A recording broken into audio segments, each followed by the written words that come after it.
క్రీస్తునందు ప్రియమైన సహోదరి సహోదరులారా, గత కొద్ది రోజులుగా మనము అమెరికా దేశంలోని కాలిఫోర్నియా అనే ప్రాంతంలో ఉన్న ఈ లాస్ ఏంజలీస్ అనే ఈ స్టేట్లో ఒక కారు స్విచ్ ఎలా మొదలైందో తెలియదు, కానీ పట్టణం అంతా బూడిదగా మార్చబడుతుంది.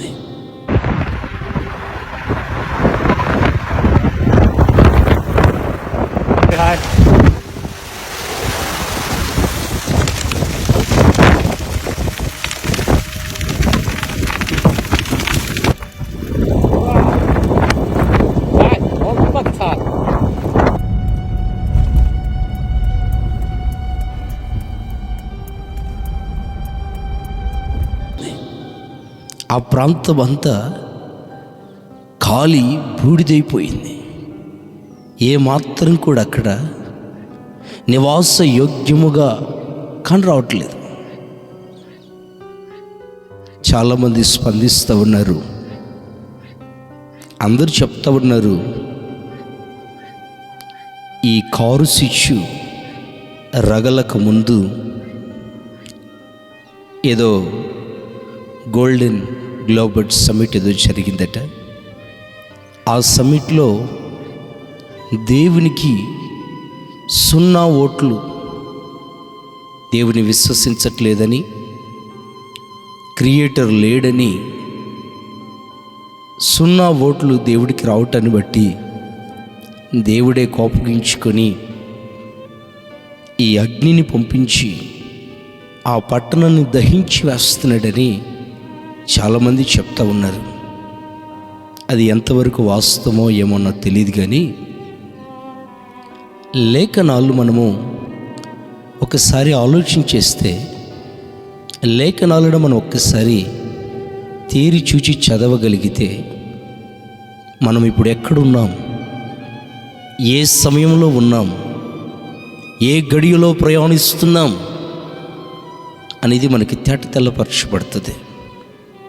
ప్రియులారా, ఊరికినే ఆ ప్రాంతం దహించబడలేదు, ఊరికినే ఆ పట్టణం అంతా కాలిపోవట్లేదు, ఇంకా మంటలు చల్లారలేదు, ఇంకా అగ్ని చల్లారలేదు. అది అలా కాలుతూ వెళ్తుంది. ఎక్కడి వరకు వెళ్ళాలో, ఎక్కడి వరకు దహించాలో దానికి ఆజ్ఞ ఉన్నది. ఆ ఆజ్ఞను పూర్తి చేసేంత వరకు ఆ అగ్ని ఆరదు. దయచేసి గమనించండి,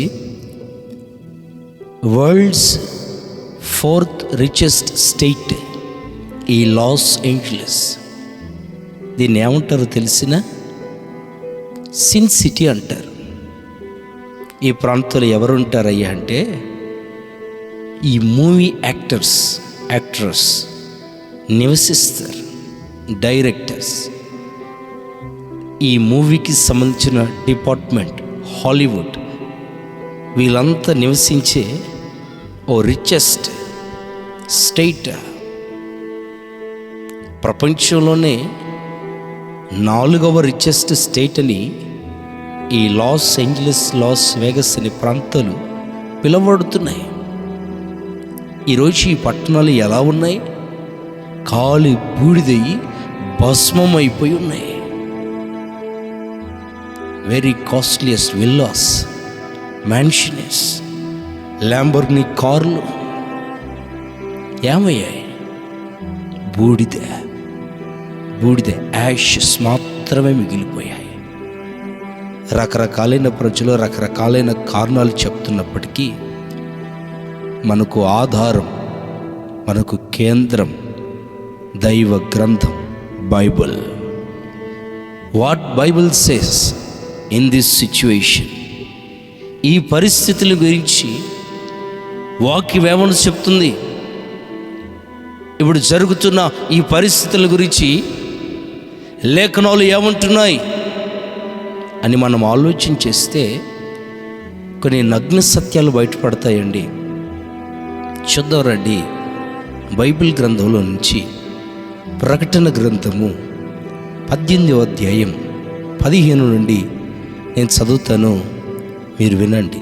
ఆ పట్టణము చేత ధనవంతులైన ఈ సరుకుల వర్తకులు ఏడ్చుచు దుఃఖపడుచుచు, అయ్యో అయ్యో, సన్నపు నారబట్టలను దోముల రక్త వర్ణపు వస్త్రములను ధరించుకొని బంగారముతోనూ రత్నములతోనూ ముత్యములతోనూ అలంకరింపబడిన మహాపట్టణమా, అంత ఐశ్వర్యము ఒక్క గడియలోనే పాడైపోయేనే అని చెప్పుకొనుచు దాని బాధను గూర్చి భయక్రాంతులై దూరముగా నిలుచుచుందురు. ప్రతి నావికుడును ఎక్కడైనను సబురు చేయు ప్రతివాడును వాడవారును సముద్రం మీద పనిచేసి జీవనము చేయువారందరూ దూరముగా నిలిచి దాని దహన ధూమములు చూచి, ఈ మహాపట్టణముతో సమానమైనది ఏది అని చెప్పుకొనుచు కేకలు వేసి తమ తలల మీద దుమ్ము పోసుకొని ఏడ్చుచు దుఃఖించుచు, అయ్యో అయ్యో మహాపట్టణమా, అందులోని సముద్రం మీద వాడలు గల వారందరూ దాని యందల అధిక వ్యయము చేత ధనవంతులైరి, అది ఒక్క గడియలోనే పాడైపోయినని చెప్పుకొనుచు కేకలు వేయుచుండిరి. దయచేసి మాటలను గమనించండి. ఈ మాటల సారాంశం ఏమిటంటే, మహాబబులోను గురించిన ఈ మాట ఈ 18వ అధ్యాయంలో కనపడుతున్న ఈ మహాబబులోను ఏమిటయ్యా అంటే కమర్షియల్ బ్యాబిలోన్. వేరాజ్ 17th చాప్టర్లో మనకు కనబడుతున్న బబులోను చూసారా, ఇట్స్ ఏ రిలీజియస్ బ్యాబిలోన్. ముందు ఈ లాస్ ఏంజలిస్ అనే ఈ సిటీకి పట్టిన దుర్గతికి కారణం ఏమిటో చూద్దాం. మీకు గుర్తుందా, యేసుక్రీస్తు ప్రభువారిని సైతాన్ గాడు ఉపవాసం చేస్తున్న దినాల్లో వాడు శోధిస్తా ఎత్తైన ఒక ప్రదేశానికి తీసుకెళ్ళి, నా ప్రభుతో అన్న మాట ఏమిటి, నీవు నన్ను ఆరాధిస్తే ఈ లోకంలో ఉన్న మహిమ, ఈ లోకంలో ఉన్న ఐశ్వర్యం నిన్నుకిస్తాను అంటాడు వాడు. If you will bow down and worship me, I will give you the whole world. Get away from me, Satan. I worship the Lord, my God, and serve Him only.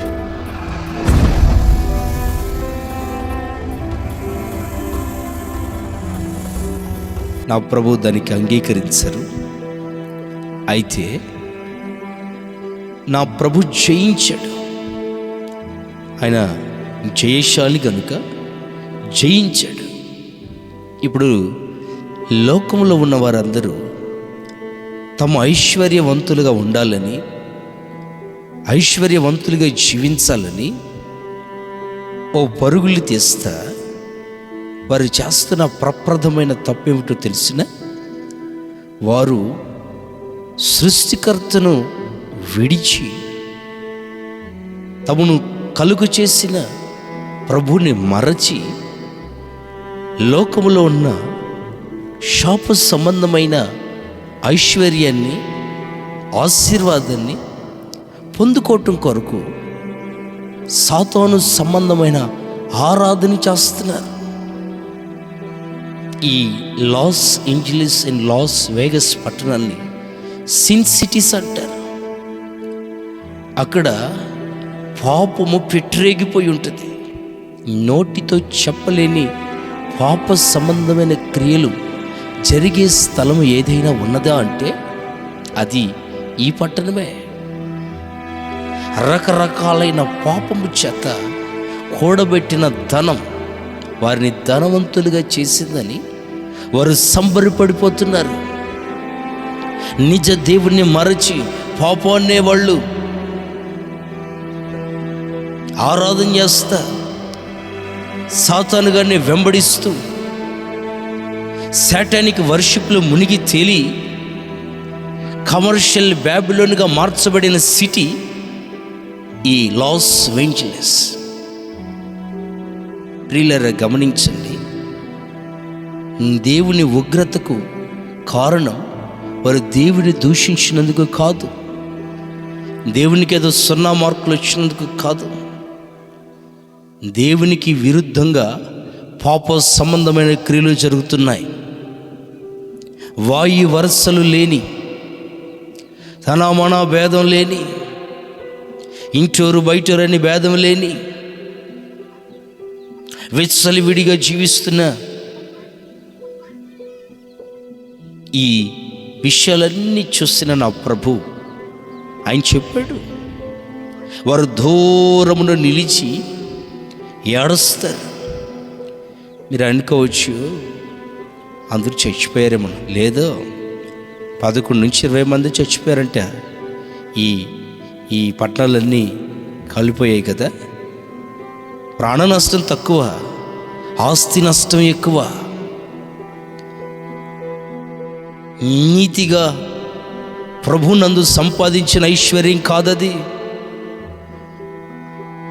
సైతాను గడికి అప్పగించుకొని పాపము చేత సంపాదించిన ధనం, వారు తీసిన, వారు అక్రమంగా జీవించిన జీవితాన్ని బట్టి వచ్చిన ధనము చేత ఐశ్వర్యవంతులైన వాళ్ళు అనుకుంటున్నారే. ఈరోజు ఆ ఐశ్వర్యం, ఆ ల్యాంబోర్గినీ కార్స్, ఆ విల్లలు, ఆ మ్యాన్షన్స్ అన్నీ కూడా బూడిదై భస్మమైపోయాయి. ఇంకా గొప్ప సంగతి ఏమిటంటే 2 నెలల క్రితమే వాళ్ళ సంబంధించిన ఇన్సూరెన్స్లన్నీ కూడా క్లోజ్ చేసేసారంట. ఎక్కడ చూస్తున్న దుర్మార్గత, అన్యాయము, అక్రమం. లాస్ ఏంజెలస్ ఒక్క పట్టణానికే కాదు, క్రీస్తు విరుద్ధంగా సాతానుకు సంబంధించిన కేంద్రాలుగా మార్చబడ్డ ఏ పట్టణమైనా సరే ఘోరమైన పరిణవసానాలు చూడక తప్పదు. ఈ మధ్యలోనే ఒక దేవుని సేవకుడు ప్రవచించి చెప్పాడు, మహా పట్టణాలుగా పిలువబడుచున్న పట్టణాలు ఏవైతే ఉన్నాయో రొమ్ము కొట్టుకుని ఏడ్చే దినాలు రాబోతున్నాయని. దేవుని ప్రియులారా, గమనించండి, నీవు క్రీస్తునందు ఉండి ఆయనను వెంబడిస్తూ ఆయనలో ఉంటే ఆయనిచ్చిన చిన్నదైనా కొద్దిదైనా అది నీకు ఆశీర్వాదం. దేవుని విడిచిపెట్టి సాతానుకు అప్పగించుకొని వాని ద్వారా సంపాదించింది ఏదైనా అది నీ నుండి ఎంత త్వరగా నీ దగ్గరికి వస్తుందో అంత త్వరగా నేను విడిచిపెట్టిపోతుంది. దేవునికి వ్యతిరేకమైన కార్యాలు చేసే ఏ చోటిని నా ప్రభు ఉంచరు. అగ్ని గంధకాలు సొదొమ గొమొర్రా పట్టణం మీదికి ఉరికినే వచ్చాయా? ఆ పట్టణపు యొక్క పాపపు స్థితి చాలా ఘోరమైంది. అందుకని నా ప్రభు దాన్ని తుడిచిపెట్టాడు. ఇవి రాకడ సూచన, యుగ సమాప్తి సూచనలు ఇవి. అక్కడ మీరు ఇంకా గమనించాలి, ఒక దైవ భయం కలిగిన ఒక వ్యక్తి ఇల్లు మాత్రం నాకు చూసినప్పుడు చాలా సంతోషం వేసింది. అతని ఇల్లు సజీవంగా ఉంది. అతని ఇంటి చుట్టూ ప్రాకారంగా దేవుడు ఉన్నాడు. అతని చుట్టూ కంచెగా ఉండి ఆ ఇంటికి అగ్నివాసన కూడా రానివ్వకుండా నా ప్రభు ఆ అగ్నిని దాటించాడు. ఎవరికైతే దైవ భయం ఉంటుందో, ఎవరైతే సృష్టికర్తని ఆధారపు చేసుకొని జీవిస్తారో వారి మీదకి ఏ హాని రాదు, ఏ హాని నా ప్రభు రానివ్వడు. దయచేసి గమనించండి, 2 రోజుల క్రితమే, 2-4 రోజుల క్రితమే ఒక ఎవాంజలిస్ట్ అయిన స్త్రీ ఆ ప్రాంతంలో తిరుగుతూ తను ప్రవచించింది. మీకు ఈ వీడియో పక్కన ప్లే చేస్తారు చూడండి. మీరు చాలా దుర్మార్గంగా జీవిస్తున్నారు, మారండి, ప్రభు ఉగ్రత దిగిరాబోతుంది. మగవారుగా, ఆడవారిగా విచ్చలవిడిగా మీరు జీవిస్తున్నారు, తప్పదు మీకు భారీ మూల్యం అని హెచ్చరిస్తే ఆ స్త్రీ మాటలను ఎవరు బేఖాతరు చేయలేదు. ఈరోజు దూరాన నిలబడి వారు అనుకుంటున్నారు, మంచి కట్టుకున్నాం, మంచి కొనుక్కున్నాం, ఏవైనా బూడిదైపోయాయి. వారు ఏడిస్తే అందులో ఉంటుంది, వారు దూరం నిలబడి ఎందుకు ఏడవాలంటే ఇకనైనా ఇప్పటికైనా మారు మనస్సు పొందుతారని వారిని నా ప్రభు ప్రాణాలతో ఉంచాడు. మారండి, మార్పు చెందండి. ఎవరి వెంట పరిగెత్తుతున్నావు? ఐశ్వర్యము కోసము, ధనము కోసము, వెండి బంగారముల కోసము, యెహోలోక సంబంధమైన ఆశీర్వాదాల కోసం పరిగెత్తి నువ్వు సంపాదించి కూడబెట్టేది ఏమి ఉండదు, బుగ్గిపాలైపోతాయి. ఆయన వెంబడించు, ఆయన ఆరాధించు, ఆయన వైపు తిరుగు. సాతానికి అప్పగించుకొని వాడిని ఆరాధించటాన్ని బట్టి మనకేదో ఆశీర్వాదం వచ్చేస్తున్నట్టుగా కనపడిద్ది, కానీ వాడు ఆశీర్వాదం వెనకాలనే మనల్ని కబలించేస్తాడు. ఆ హాలీవుడ్ నగరంలో ఉన్న ప్రజలందరినీ కూడా వాడు కబలించాడు. వాడి నైజమే కబలించటం, వాడి నైజమే అదో పాతాళానికి తీసుకెళ్ళడం, వాడి నైజం. గుర్తెరగండి, ఇప్పటికైనా వాడి మాయలో జీవించకండి, వాడి త్రోవలో వెళ్ళకండి.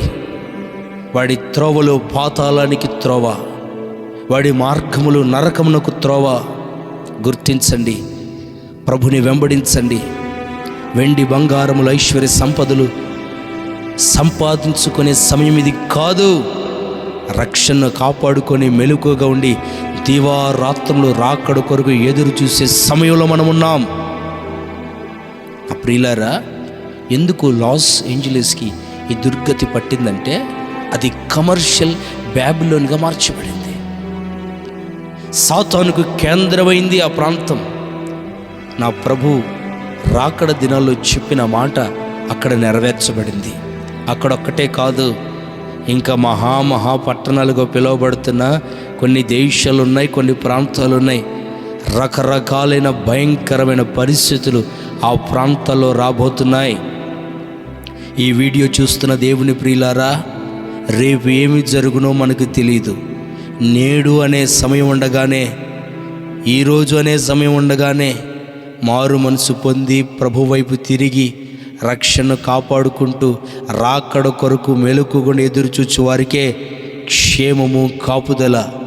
లేకపోతే ఇదిగో ఎవరి కొరకో ఉన్న ఉగ్రత మన మీదకి వస్తుంది. ఆ ఉగ్రతలోంచి తప్పించబడటం కొరకు దివారాత్రులు మెలకుగుండి రాకడలు ఎత్తబడటం కొరకు మన పరిశుద్ధతను కాపాడుకొందుము గాక. ప్రార్థన చేద్దాం. లాస్ ఏంజలీస్ పట్టణాన్ని ప్రభు కనికరించాలి. ఆ ప్రాంత ప్రజలందరినీ ప్రభు కాపాడాలి. ఆ ప్రాంతంలో నుంచి ప్రజలందరికీ మారు మనసు కలగాలి. ఈ సంఘటన ద్వారానైనా ప్రపంచ దేశాలు ప్రభు వైపు తిరిగి ప్రభు రక్షణ పొందుకోవాలి, ప్రభు గొప్పతనాన్ని తెలుసుకోవాలి. ఏ వ్యక్తి అయినా సృష్టికర్తకు వ్యతిరేకంగా క్రియ చేసినా, పని చేసినా అది వారికి లాభం చేకూర్చదు, కానీ నష్టాన్ని, దుఃఖాన్ని, శాపాన్ని మిగులుస్తుందనే సంఘటన ఇదిగో ఈ లాస్ ఏంజలీస్లో ఉన్న రగులుతున్న వైల్డ్ ఫైర్ని గురించి మనకు అర్థమవుతుంది. కనుక ప్రియులారా, మనందరం ప్రార్థించేద్దాము. మనందరం కూడా రక్షణను పొందుకొని రక్షణ జాగ్రత్త కాపాడుకుంటూ రేపు రాకడలో ఎత్తబడదాం. దేవుడి మాటలు మన వినికిడిలో దీవించునుగాక. ఆమేన్.